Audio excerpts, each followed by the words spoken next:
संयम की पटरी पर गाड़ी चलती है ना व्यवस्थित, तो परमात्मा का स्टेशन प्राप्त हो जाया करता है।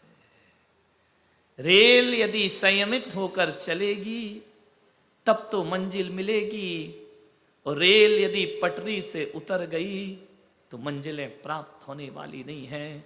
सत्य का पथानुगामी संयम की पटरियों पर कदम रखता है। असंयमी व्यक्ति की यात्रा कोल्हू के बैल की यात्रा है। सुबह से शाम चलता है लेकिन पहुंचता कहीं नहीं है। वह आंख से पट्टी हटती है, जहां से चला अपने को वहीं खड़ा पाता है। चला बहुत पहुंचा कहीं नहीं। ऐसा तो नहीं कि तुम भी धर्म कोल्हू के बैल की तरह कर रहे हो। ऐसा तो नहीं कि तुम्हारी माला कोल्हू का बैल, तुम्हारे उपास कोल्हू के बैल, तुम्हारी पूजा कोल्हू का बैल। सब कुछ करने के बाद भी पहुंचे तो कहीं नहीं। जहां खड़े थे पर्यूषण हो जाएगा, 10 दिन पूर्ण हो जाएंगे।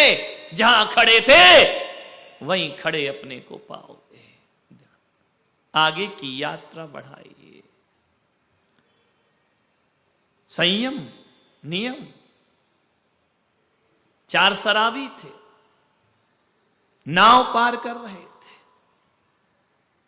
पहुंच गए नदी किनारे, नाव में बैठे, सारी रात चप्पू मारे, हाथ दुखने लगे चलाते चलाते। चारों शराबी शराब पिए हुए थे। बहुत चप्पू चलाया, बहुत चप्पू चलाया, थक गए, दिन निकलने लगा। एक शराबी ने दूसरे शराबी से कहा, जरा उतर के तो देख अपन पहुंच कहां गए। उसने कहा देखता हूं। नाव से उतरा, देखा, बोले अपन तो वही है। बड़ी जोर से हंसा। अरे शराबी ने कहा, 3 शराबियों ने कि पागल है क्या, बारी बारी से नाव खेई है। दूसरा उतरा, वो भी बड़ी जोर से हंसा। तीसरा भी हंसा, चौथा भी उतर करके हंसा। चारों बहुत हंसे यार। पूरी रात चप्पू चलाए, पहुंचे वही है, नाव तो खोली नहीं। ध्यान रखना, यदि नाव नहीं खोलोगे तो चप्पू मारने से क्या होगा।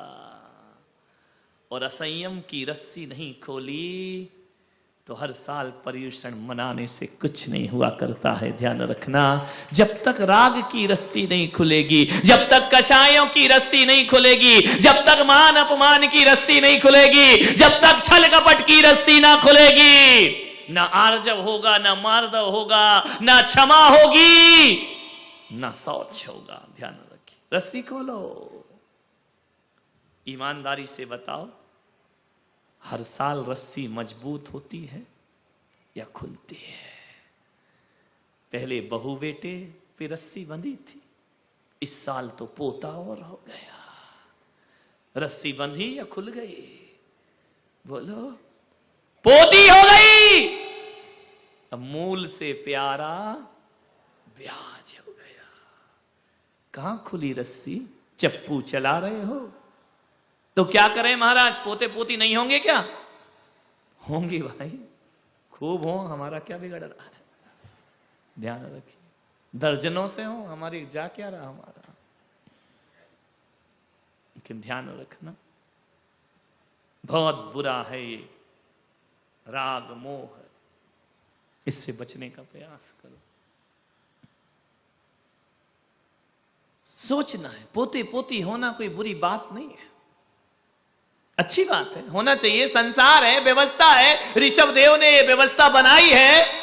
संतति को जन्म दीजिए, धर्म और संस्कारों को आगे बढ़ाइए, कोई बुरी बात नहीं है।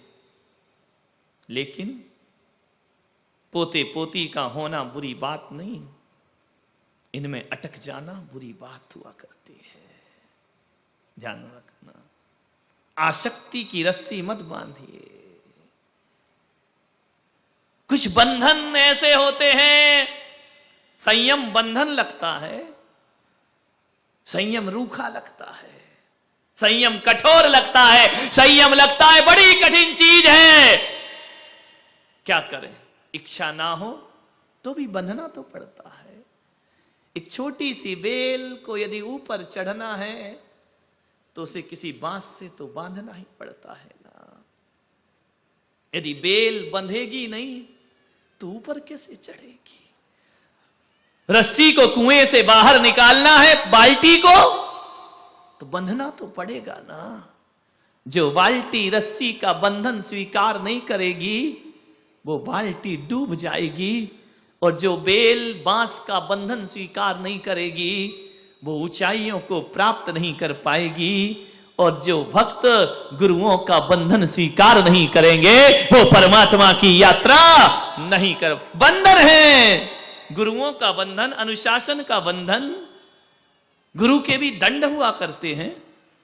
हम यदि थोड़े निरंकुश हो जाएं तो आचार्य हमें दंड देने के अधिकारी हुआ करते हैं, प्रायश्चित देने के अधिकारी होते हैं, सजा देने के अधिकारी होते हैं। और एक आचार्य यदि प्रायश्चित दे तो सौभाग्य समझना अपना। गुरु ने डांट दिया, किस्मत समझना। आचार्य ने प्रायश्चित दिया, किस्मत समझना। अरे जिस बेल का माली होता है वही बेल ऊपर चढ़ती है, बिना माली की बेल कभी ऊपर नहीं चढ़ा करती है। और जिस मोक्षगामी के, जिस कल्याण के इच्छुक पर गुरु का दंड होता है वह जीवन में ऊंचाइयों को प्राप्त किया करता है। मान्यवर, पूरे हिंदुस्तान में जिस दिन से हमने माँ बाप और घर छोड़ा है, किसी की मजाल नहीं कि हमें डांट सके और हमें दंड दे सके। लेकिन एक बात याद रखना अजमेर वालों, एक को ये अधिकार है जो मुझे डांट सकते हैं, दंड दे सकते हैं, और वह अधिकार उन्होंने मांगा नहीं है, हमने समर्पण के साथ वो अधिकार उन्हें सौंपा है। वो है सदगुरुदेव आचार्य पुष्पदंत सागर जी महाराज। सौंपा जाता। आचार्य जबरदस्ती सजा नहीं देते, आचार्य कोमल होते हैं। जब दंड देते हैं तो कड़क लगते हैं, लेकिन होते कोमल हैं। वो जबरदस्ती जज नहीं बनते हैं।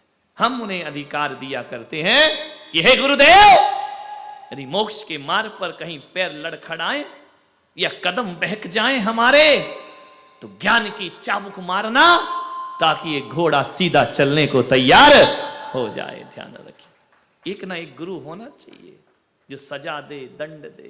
ध्यान रखना, नहीं तो लिखा है ना, शिष्य और सीसी में डांट बहुत जरूरी है। जिस सीसी में डांट नहीं होती, डांट यानी, हाँ ये तो मालूम है, ढक्कनों को संभाल के रखना पड़ता है मेरे भाई। नवरत्न जी, बाजार में पेन तो मिल जाते हैं, ढक्कन नहीं मिलते, इसलिए मैं पेन से ज्यादा ढक्कनों को संभाल के रखता हूं। होते हैं बहुत से ढक्कन संभालना पड़ते हैं।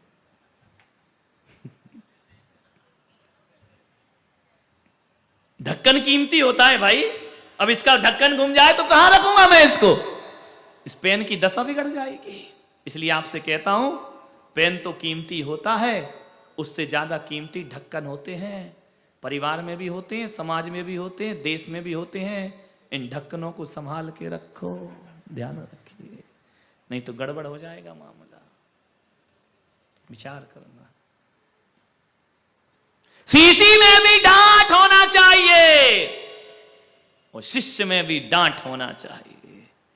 जिस सीसी में डांट नहीं होती, ढक्कन नहीं होता, वो सीसी समुद्र में गिर जाए तो क्या होता है, डूब जाती है।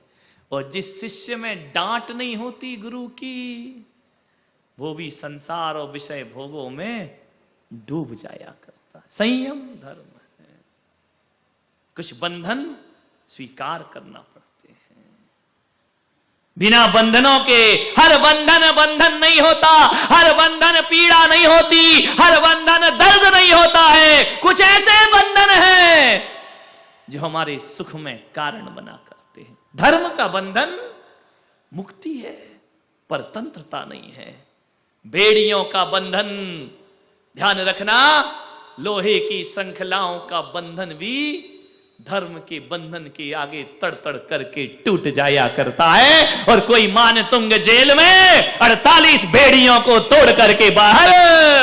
आज ये धर्म का बंधन है। धर्म का बंधन वो बंधन है जो कर्मों की लोहे की बेड़ी नहीं तोड़ते हैं, कर्मों की बेड़ी को भी तोड़ करके फेंक दिया करते हैं। वो धर्म का बंधन, जिनराज के धर्म का बंधन, मोक्ष मार्ग का बंधन हमारे भी बंधन है। मुनि बन गए तो क्या हुआ, बंधन तो हमारे ऊपर भी है, मर्यादाओं के बंधन है, समाज के बंधन है। और ये बंधन समाज ने नहीं डाले हैं। ये मत सोचना कि महाराज समाज के बंधन है तो 2-4 आ जाओ मेरे पास, ए महाराज तुम्हारे नहीं, तुम्हारी क्या हिम्मत कि हम पे बंधन डालो। हमने खुद ये बंधन स्वीकार किए हैं। ध्यान रखिए, बांधा थोड़ी, बांधा तो अपराधी को जाता है, गुरुओं को नहीं बांधा जाता। गुरु तो स्वयं मर्यादा के बंधन स्वीकार किया करते हैं। बंधो किसी ना किसी नियम से, बंधो संयम से। लोग कहते हैं ऐसे भी जी लेंगे तो क्या होगा, कुछ नहीं होगा, जियो जियो बिना संयम के, बिना नियम के, ऐसे ही जियो ना। पक्षी भी तो घोंसला बनाता है ना, बना लो एक मकान। पक्षी भी बच्चा पैदा करता है ना, तुम भी कर लो, जियो आराम से, कौन मना करता है। पक्षी भी, पेड़ जानवर भी अपने खाने का जुगाड़, एक कुत्ता भी पेट भर लेता है मेरे भाई, कोई बहुत बड़ी बात नहीं है पेट भर लेना। जियो असंयम से, क्या दिक्कत है, पशुवत जीवन होगा तुम्हारा। आलस हरन करन सुखटाही, स्वर्ग नरक पशु गति में ना है। नरकों में संयम पालोगे, पशुगति में संयम पालोगे, देवताओं के भाग्य में नहीं है संयम, तरसते रहते हैं। तीर्थंकर जैसी महान आत्माएं, अभी पढ़ा ना, जिस बिना नहीं जिन राज सीझे। हाँ, कर दो हमारी तरफ इशारा, तू रुलो जग कीच में। कितनी जल्दी हाथ उठा दिए, भगवान के सामने बैठ जाते हैं पर्यूषण में लोग, ये ले लेंगे यार, जिस बिना नहीं जिन राज सीजे, तू रुलो जग कीच। तू रुलो, तू का मतलब क्या है, भगवान या महाराज या पड़ोसी। तू रुलो जग कीच में, तू रुलो जग कीच में, तू रुलो जग कीच में। अरे हटाओ, जिस बिना नहीं जिन राज सीजे, मैं रुलो जग कीच। तू कह दो तो बड़ी हिम्मत मिलती है कि मैं ही अकेला नहीं हूं, तू भी है बेटा, ध्यान रखना। तू नहीं, मैं रुलो जग कीच में, ये रुले जग कीच में, हम सब रुले जग